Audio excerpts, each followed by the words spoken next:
गुरु आज्ञा में नहीं रहे तो और सब कुछ मिल सकता है, लेकिन गुरु निष्ठा और भगवत प्रेम नहीं मिल पाएगा। इसको दिमाग में लिख लो चाहे कागज में। इसे स्वार्थी बुद्धि नहीं निर्णय कर पाएगी, इसे नहीं समझ पाएगी। संकेत किया जाता है ऐसा मत करो। सामने वाले को लगता है बहुत लाभ मिल रहा है, अरे बड़ी हानि हो रही है। जो लाभ के लिए चले थे, जिस लाभ को मिलना था वो छूट गया, तेरा आश्रय छूट गया, तेरी बुद्धि में भ्रम पैदा हो जाएगा, तेरी बुद्धि में अश्रद्धा पैदा हो जाएगी, तेरी बुद्धि कभी श्री जी में नहीं लगेगी। तू खिलवाड़ समझता है। सब छुटा करके एकमात्र श्री जी का भरोसा पड़े रहो, भगवत प्राप्ति हो जाएगी। भरोसा अंदर से अपनी बुद्धि का ले लिया, भरोसा धन का ले लिया, भरोसा अपने प्रबल पुरुषार्थ का ले लिया, चूक कर दी, चूक कर दी। भगवान का जो भक्त है यथार्थ में वही बंधनी होता है जिसे भगवान ने अंगीकार कर लिया। किसे अंगीकार कर लिया? जिसने सब भरोसा आशा एकमात्र प्रभु के चरणों में, वही भक्त है जिसको एक भरोसो एक बल एक आस विश्वास, एक राम घनश्याम हित चातक तुलसीदास। एकमात्र अपने प्रभु से ही आशा भरोसा बल, एकमात्र प्रभु से, प्रभु के सिवा कुछ हमारा बल नहीं। जब गुरुजन कृपा करते हैं तब सब तरह से सब संबंधों को काटकर ऐसी जगह खड़ा कर देते, केवल तुम्हारे हृदय में रहे कि प्रियालाल के सिवा मेरा कोई नहीं। हम समझ नहीं पाते, हम अपनी बुद्धि से भरोसा लेते हैं व्यक्ति का, वस्तु का, धन का, नाना प्रकार के अन्य बलों का, इसीलिए शुद्ध भक्ति का जागरण हृदय में नहीं हो पाता। भक्त वही है जो एकमात्र श्री भगवान को अंगीकार करता है, और वंद्य वही है जिसको श्री भगवान अंगीकार कर लेते हैं। अर्थ शब्दों में तो समझ में आ रहा है, लेकिन आंतरिक अर्थ है। भक्त वही है जिसने भगवान को अंगीकार किया, और जगत वंद्य वही है जिसको भगवान ने अंगीकार कर लिया, भगवान ने स्वीकार कर। भक्ति के बिना जीना क्या जीना, मुर्दे का जीना। जिन हरि भगत हृदय ने यानी, जीवित सौ समानते प्राणी। जिसे भगवान ने अंगीकार कर लिया, उस कुल जाति वर्ण रूप विद्या इसका कोई महत्व नहीं। वो किस कुल का, किस जाति का, कितना पढ़े लिखे है, रूप है कि नहीं है, तेज है कि, इससे कोई मतलब नहीं। वो जगत बंद हो जाएगा जिसे भगवान ने अंगीकार। हरि की नवधा भक्ति प्रिय सुनते ही आग बबूला हो गया, उठाकर प्रहलाद जी को पटक दिया सिंहासन के नीचे और कहा किसने ऐसी बुद्धि हमारे इस बालक की कर दी। प्रहलाद जी ने कहा ऐसी मति सिखाने पढ़ाने से नहीं होती दैत्यराज। भाषा बदल गई। जिसे पिताश्री कह के प्रणाम किया था, देखा भगवान का विरोधी, तो कहा दैत्यराज ये किसी के सिखाने पढ़ाने से बुद्धि नहीं होती, ये महापुरुषों के पादरज अभिषेक से ऐसी निष्ठा जागृत होती है। बोले मार डालो इसको, हाथियों से कुचला दो। बड़े बड़े मत वाले हाथी से कुचलाया गया। भाले अस्त्र तलवार इनसे बाल नहीं काट पाए। जो सूरदास जी कह रहे ताको केस खसे नहीं सिर ते, पहाड़ के नीचे दबा दो, जल में डुबा दो, बड़ी जहरीली गैस के उसमें बंद कर दो। सब उपाय कर, ना किसी अस्त्र से, ना शस्त्र से, ना कृत्या उत्पन्न करके, न कृत्या से, न जहर से, नाना प्रकार के सर्प आदि मारण प्रयोग किए, कुछ नहीं। हार गया, भयभीत होकर बैठा था। उनकी बहन आई, होलिका नाम था उनका। भैया ये छोटी सी बात के लिए आप त्रिभुवनपति होकर इतनी चिंता है, 5 वर्ष का बालक ऐसे ऐसे मार दूंगी। कैसे मारूंगी? मैं इसको लेकर के अग्नि के बीच में बैठ जाऊंगी और मुझे वरदान प्राप्त है शीतल पट अग्नि का, मेरा रोम भी नहीं झुलसेगा और जलकर राख हो जाएगा। बड़ी प्रसन्नता हिरण्यकश्यप को। अब बहुत ढेर सारी लकड़ी लगाई गई, बीच में जगह बनाई गई। होलिका प्रहलाद जी को ऐसे पकड़ के बैठ गई। प्रहलाद जी निरंतर चल रहा था हरि हरि हरि, राम कृष्ण हरि, भगवान नाम कीर्तन। वो बड़ी प्रसन्न थे कि अपने भाई का बड़ा हित करूंगी। जे भी आग लगाई गई, हरि प्रेरित ते ही अवसर चले मरुत 49। जैसे लंका में जो वही हनुमान जी की पूंछ में आग लगाई, हनुमान जी अति लघु रूप रखा था, ऐसा बड़ा कि पूरी लंका में जाने की जरूरत नहीं, जहां चाहो वहीं से लगा दो। हरि प्रेरित ते ही अवसर। ऐसी वायु चली प्रबल की शीतल पट प्रहलाद जी के ऊपर, और होलिका चीख चीख कर जल जल कर राख हो गई। जब सुबह हुआ तो असुर मंडली और भक्त मंडली दोनों गए, देखा प्रहलाद जी शांत भाव से बैठे उसी राख में कीर्तन कर रहे। तो आज भी होली उत्सव जैसे मनाया जाता है, सब तिलक कर रहे राख। अब जो राक्षसी स्वभाव के तो वो क्या करे, तो हाय हाय करके एक दूसरे के मुंह में कालिख पोतते हैं, मदिरा पान करते हैं, उन्मत्तता दिखाते हैं। अब क्या करें? प्रहलाद जी का एक रोम भी नहीं झुलसा था। होलिका जिसे वरदान प्राप्त था जल के राख हो गई। क्या बिगाड़ पाया कोई?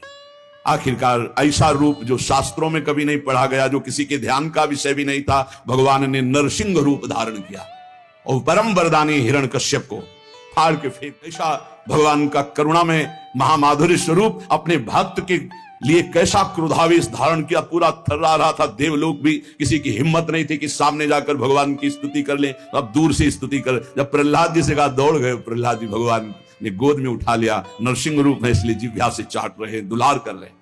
जिसे भगवान अंगीकार करते, कौन उसका बाल भी बांका कर सकता है।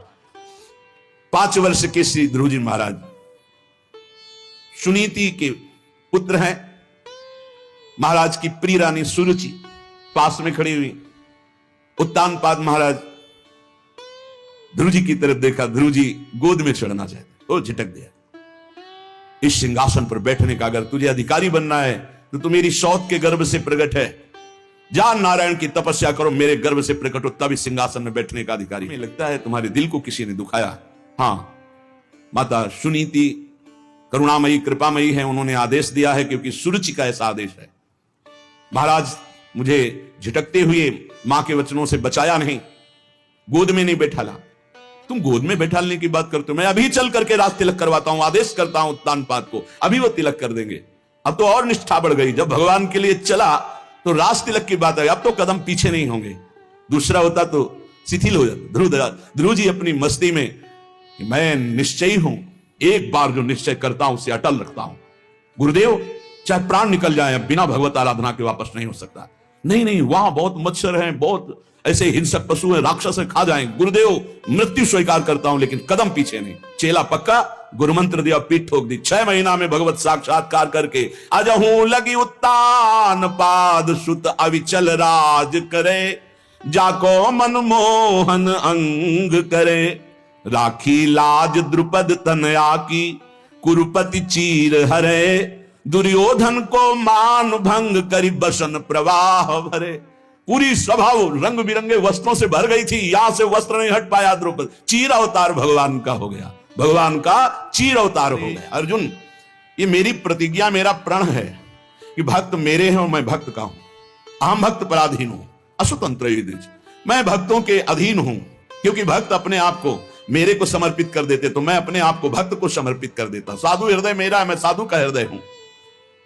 भक्तनि काज लाज जी धरि के पाए पयादे धाऊं, भक्तों की रक्षा के लिए, भक्तों के कार्य के लिए नंगे पैर में दौड़ता हूं। जहां जहां भीड़ परे भक्तनि को तहां तहां जाई छुड़ाऊं। जहां जहां मेरे भक्त को कोई समस्या होती, मैं विविध रूप धर के जाता हूं, उसकी समस्या का समाधान कर देता हूं। भक्त जान नहीं पाता, समस्त समस्याओं के समाधान मेरे आराध्य देव करते और मैं जान नहीं पाता।